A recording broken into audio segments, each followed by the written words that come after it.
People think the Appalachian Mountains are dangerous because of the terrain, the steep trails, the weather that turns without warning, the miles of forest where you can walk all day and never see another person.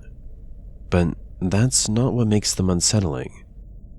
What makes these mountains different is the people who live in them, and the people who pass through them without realizing they've stepped into someone else's space. Tonight's stories aren't about legends or folklore.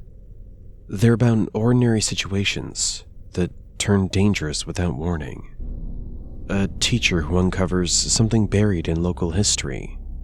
A shelter on a hiking trail that offers protection, until it doesn't. And a stranger who offers help on a mountain road, when there are no other options. Each of these stories happened in places where help is far away, cell service is unreliable, and people mind their own business for a reason. Because in the Appalachians, some things are passed down, and some places are claimed without signs, and some mistakes only need to happen once. These are 3 terrifying stories from the Appalachian Mountains.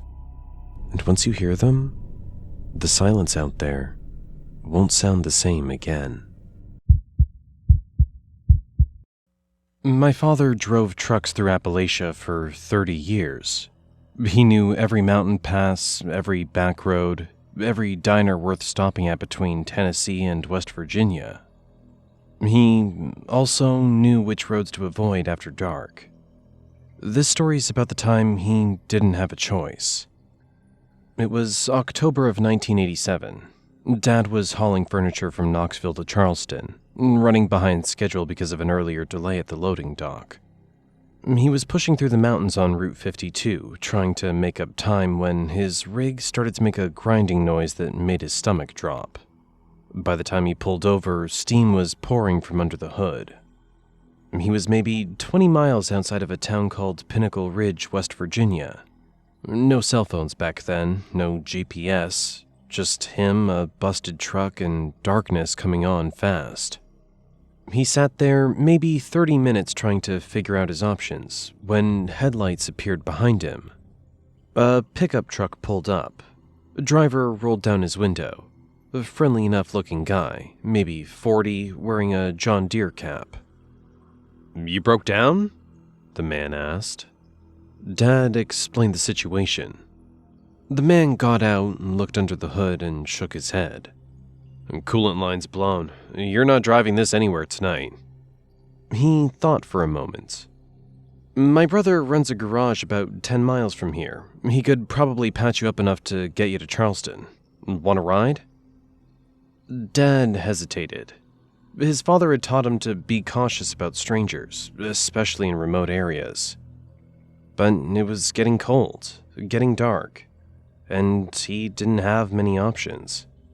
He grabbed his wallet and his thermos and climbed into the pickup. They drove in silence for a while. The man made small talk, asked where Dad was from, what he was hauling, how long he'd been driving trucks. Normal questions. But about 15 minutes in, Dad noticed they'd turned off the main road onto a gravel path. Then the gravel turned to dirt. Then they were driving through woods so thick the headlights barely cut through. "This doesn't look like the way to a garage," Dad said. "It's a shortcut," the man said. His voice had changed, not friendly anymore. Dad's hand moved towards the door handle. The man noticed. "I wouldn't do that," he said quietly. "We're doing 40 on a dirt road in the dark. If you jump, you'll break your neck. Just sit tight." That's when Dad saw the pistol on the man's lap. "Here's how this is going to work," the man said. "We're going to a nice quiet spot. You're going to give me your wallet, your watch, and anything else worth taking. Then I'm going to leave you there and you're going to walk back to your truck. You call the cops, I'll tell them you tried to rob me and I defended myself. Your word against mine. Understand?" Dad understood. he also understood he might not make it back to his truck alive. That this man might put a bullet in him just to be safe.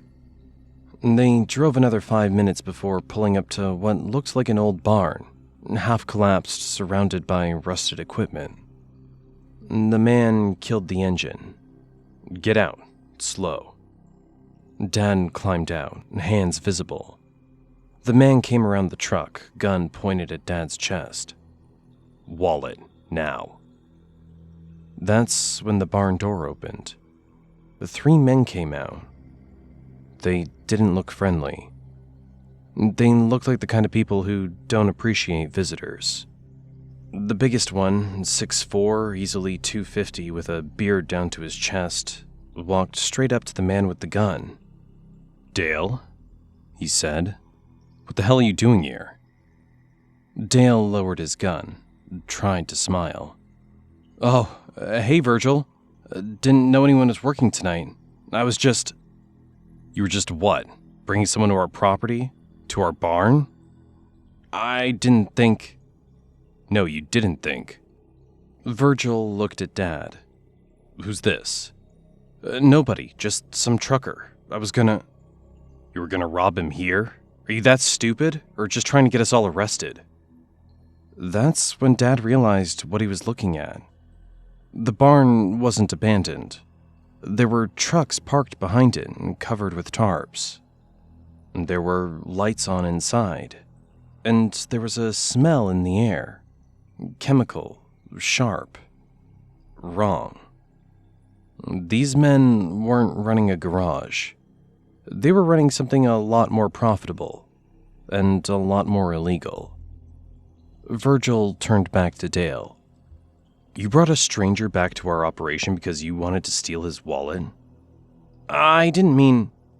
The second man, thin as a rail with a scar across his cheek, stepped forward. "We should handle both of them. Simplest solution." Dad's blood went cold.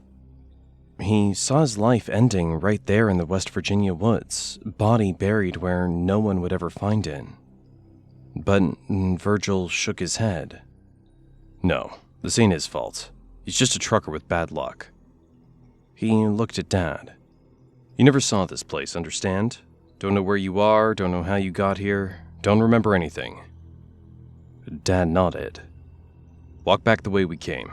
Follow the dirt road to the gravel, follow the gravel to the pavement. Turn right, you'll hit Route 52 in about 3 miles. Your truck's left from there. Got it?" "Yes, sir." "Go.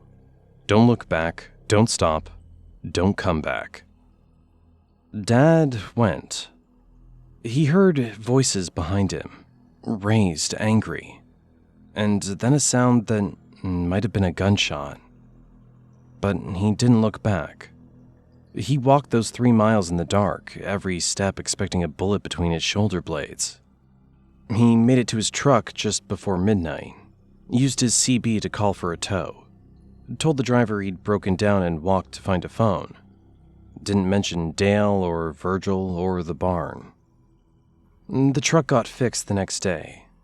Dad finished his route and never drove Route 52 at night again. 20 years later, he saw a news report. Federal agents had raided a major methamphetamine operation in Pinnacle Ridge, West Virginia, arrested 12 people, seized millions of dollars worth of product. One of the mugshots was Virgil. Older, grayer, but the same man. Dad never reported what happened that night, never told the police. He figured a man who let him walk away when he didn't have to deserved that much. But he told me this story the year before he died. He said, "Sometimes the worst people you'll ever meet aren't the ones who pretend to help you. They're the ones who actually do." In the summer of 2003, I hiked a 70-mile section of the Appalachian Trail through Virginia with my college roommate Danny. We'd planned the trip for months, bought all the right gear, studied the maps until we had them memorized. What we didn't plan for was how little sleep you actually get when you're camping in bear country. By our 5th day, we were both running on maybe 3 hours of rest per night. Every snapping twig, every rustling leaf had us wide awake and staring into the darkness. We were miserable, sore, and seriously considering cutting the trip short. That's when we ran into Marcus. He was heading south while we were going north, and when we stopped to compare notes about the trail ahead, Danny mentioned how exhausted we were. Marcus nodded like he understood completely. "There's a shelter about 8 miles up," he said. "A 3-sided structure with a raised platform. Not exactly the Ritz, but it's got a roof and it's off the ground. You'll sleep better than you have all week." 8 miles sounded brutal in our condition, but the promise of actual shelter and maybe finally some real sleep gave us the motivation we needed. We thanked Marcus and pushed on. The shelter appeared just as the sun was starting to dip below the ridgeline. It was bigger than I expected. A wooden structure built against the rock face with a covered platform about 4 feet off the ground. There was enough space for maybe 6 or 7 people if you packed in tight, and we were the only ones there. Danny and I dropped our packs, stretched out on the platform, and for the first time all week, I felt myself actually relax. No tent to set up, no worrying about stakes coming loose in the middle of the night, just solid wood beneath us and a roof over our heads. We made dinner and talked about the trail ahead, and were just starting to settle in for the night when we heard voices approaching. 2 people emerged from the tree line, a guy and a girl, both in their mid-20s. They spotted us, and the guy called out asking if there was room. "Plenty," Danny said. They climbed up onto the platform, dropped their gear at the opposite end, and introduced themselves. The guy's name was Eric. The girl was Vanessa. They'd been hiking together for 6 days, starting from Waynesboro. They seemed fine at first. A little tense maybe, but nothing unusual. Then they started arguing. It began quietly, sharp whispers, the kind of hushed fighting that couples do when they're trying not to let strangers hear. But within 20 minutes, the whispers got louder. Vanessa wanted to push on and do another 5 miles. Eric wanted to rest.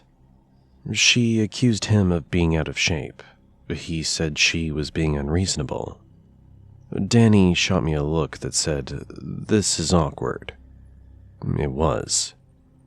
The argument died down after a while, and the 4 of us eventually settled in for the night. I was so exhausted that I actually managed to fall asleep despite the tension.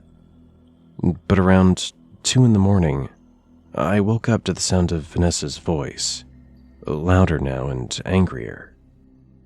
"I don't care what you think," she was saying. "I'm not staying here." "Vanessa, it's the middle of the night." "So what? There's a full moon. I've got my headlamp. I'll be fine." "You're being ridiculous. And you're being a coward." I heard movement, the sound of a pack being zipped, boots being laced up. I sat up and saw Vanessa climbing down from the platform, her headlamp already on. Eric was standing now too, his voice strained. "Don't do this." Danny sat up beside me, rubbing his eyes. "Hey, maybe wait till morning?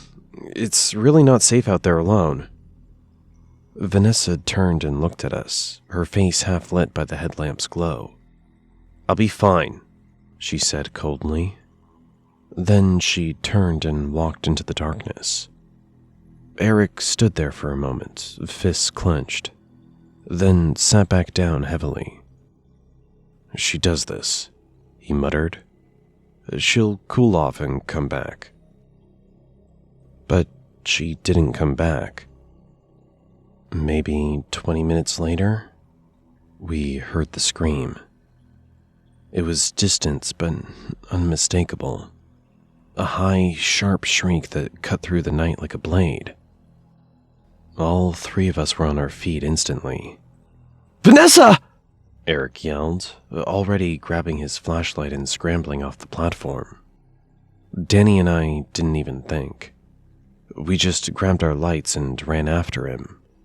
The trail was barely visible in the moonlight, but we followed the sound of Eric crashing through the brush ahead of us, shouting Vanessa's name over and over. Then we heard a second scream, closer this time.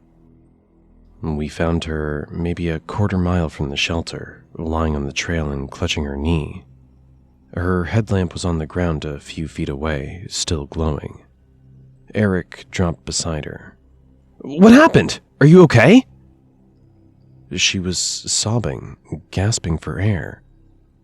"Someone hit me! Someone fucking hit me!" Danny swung his flashlight in a wide arc, scanning the trees. "Who? Where?" "I don't know!" Vanessa's voice was shrill with pain and terror. "I was walking and something came out of the woods and hit my leg with, I don't know, a pipe or a bat or something, and then they ran." I knelt down beside her and saw her knee was already swelling, bent at a wrong angle, definitely broken.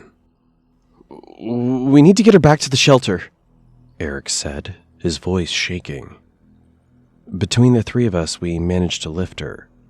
She screamed when we moved her leg, but there was no other option. We had to get her somewhere defensible. The whole way back, I kept my flashlight pointed at the woods, expecting someone to rush out at any second. We got Vanessa back onto the platform and did what we could for her leg. Wrapped and elevated it, and gave her ibuprofen. But the real problem was that we were stuck until morning. No cell service, no ranger station nearby. Just 4 people in an open-sided shelter with someone out there in the dark who'd already attacked once. Eric found a tire iron in his pack. Danny had a folding knife. I had a hatchet I'd brought for splitting kindling. We took turns on watch, 2 awake and 2 trying to rest, though none of us really slept. Every sound made us jump. Every shift in the shadows looked like a person moving between the trees. Vanessa kept saying the same thing over and over. "He came out of nowhere. He was just waiting there." When dawn finally broke, we fashioned a makeshift stretcher and carried Vanessa 5 miles to the nearest road, where a park ranger picked us up and drove us to a hospital in Staunton. The police took statements, they searched the area. They found nothing. No weapon, no footprints, no witnesses. The official report called it an isolated incident. But I know what I saw in Vanessa's eyes that night. She didn't just get hurt. She got hunted. And whoever did it is still out there. My dad's college roommate, Rick, worked as a detective in Harlan County, Kentucky until 2010. He moved to Indianapolis after his divorce, and I got to know him over the years. Rick didn't talk about his cases much, but one night when I was home from college, he told me about Sarah Mitchell. Sarah was 42, taught history at a middle school in a town I'll call Colton, population about 1,800. She lived there her entire life, ran the summer reading program, coached girls basketball. On March 14th, 2008, her house burned down with her inside. The fire department found her in the bedroom. The autopsy showed blunt force trauma to the head. Someone had killed her, then set the fire. Rick said the funeral had over 500 people. Sarah had no enemies anyone could name. Never married, lived alone, taught Civil War history to 8th graders. No witnesses, no prints survived the fire, no forced entry, nothing stolen. Her car was in the driveway, purse in the kitchen. They looked at ex-boyfriends. All had alibis. Former students, angry parents, a neighbor who'd complained about her dog. Nothing connected. 2 months in, Rick started looking at family history. Not because he expected anything, just because they had nothing else. Sarah's parents were dead. One brother in Ohio with a solid alibi, hotel records, conference attendance, security footage. Rick was about to move on when he found something in the county clerk's records. Sarah's great-great-grandfather was Thomas Mitchell. He'd been a mine company guard during Blair Mountain in 1921. Blair Mountain was a 5-day battle between coal miners and company guards in West Virginia. The U.S. Army had to intervene. People died. Thomas Mitchell had been on the company side. Old newspaper articles showed he'd killed at least 2 Union men, never charged. Rick thought it was just historical trivia. Then he remembered something. Sarah had mentioned at a dinner party a few months before she died that she'd done a DNA test. 23andMe or Ancestry, he couldn't remember. She told people she was related to someone controversial from local history. Said she wanted to write about it. Rick started looking at who else in Colton might be descended from Blair Mountain participants, specifically the Union side. County records, cemetery plots, old family Bibles at the Historical Society. He found 14 people, direct descendants of men who'd fought for the Union. Men who'd been beaten or killed by company guards. He brought it to the sheriff. The sheriff looked at the list, closed the folder, and said they'd discuss it later. Rick started interviewing the 14 people anyway. Most had alibis. Some didn't. But what stood out was how they reacted when he mentioned Blair Mountain. One man, maybe 60, worked at the hardware store. When Rick asked if he knew about his great-grandfather's involvement, the man was quiet for a long time. And then he said, "My family doesn't talk about that." A woman in her 50s who worked at the post office just looked at Rick and said, "Why are you asking me this?" Rick said none of them were hostile, just tired. Like they'd been waiting for someone to bring it up and wished they hadn't. One person, a mechanic named Ellen Price, had visited the county clerk's office 6 months before Sarah died, requesting access to the same historical records Rick had been reviewing. She lived alone, no alibi for the night of the fire, said she'd been home asleep. Rick wanted to bring her in. The sheriff said no. "Not enough evidence," he said. "And people in this town don't forget things. You start accusing families of something like this, it doesn't matter if you're right. It just tears everything apart." Rick kept pushing. The officer got quieter each time they talked about it. 2 weeks later, Rick got a call at home. The sheriff told him to drop the case. Ellen Price's lawyer had called. Harassment, potential lawsuit. Rick needed to back off. Rick asked what he was supposed to do. Just let it go unsolved? The sheriff was quiet for a moment. Then he said, "Rick, you're not from here. You don't understand how this place works. These families have been living next to each other for 100 years, sometimes longer. They work together, their kids go to school together, and underneath all of that is just this weight. Nobody talks about it, but it's there. So we do nothing?" "We do what we can," the sheriff said. "Which, right now, is nothing." Rick put in for a transfer the next day. 3 months later, he left Harlan County. Sarah Mitchell's murder is still unsolved. Rick told me this in 2015. He'd been in Indianapolis for 5 years by then. I asked him if he really thought Ellen Price did it. He didn't answer right away. He took a drink and looked out at the yard. "I don't know," he said. "Maybe. Maybe someone else on that list. Maybe someone I never found. Do you think Sarah knew? Knew what? Why it happened, if it was because of her ancestor. Rick shook his head. I think she was just excited about family history, about finding out where she came from. I don't think she understood what it meant to some people. He was quiet for a while after that. And then he said, "The thing that got me wasn't the murder. I've seen plenty of murders. It was realizing that in a place like that, the past doesn't just stay in the past. It's always there. In the way people talk to each other. In who gets hired where. In who sits where at church." "So you left?" "Yeah." He finished his beer. I left. I thought about that conversation a lot over the years. About how Sarah Mitchell taught history but maybe didn't understand it.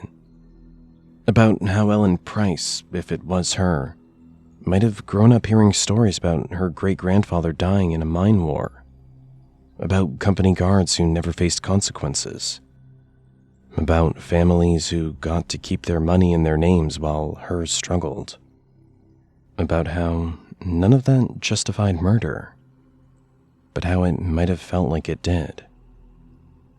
Rick died in 2019. A heart attack.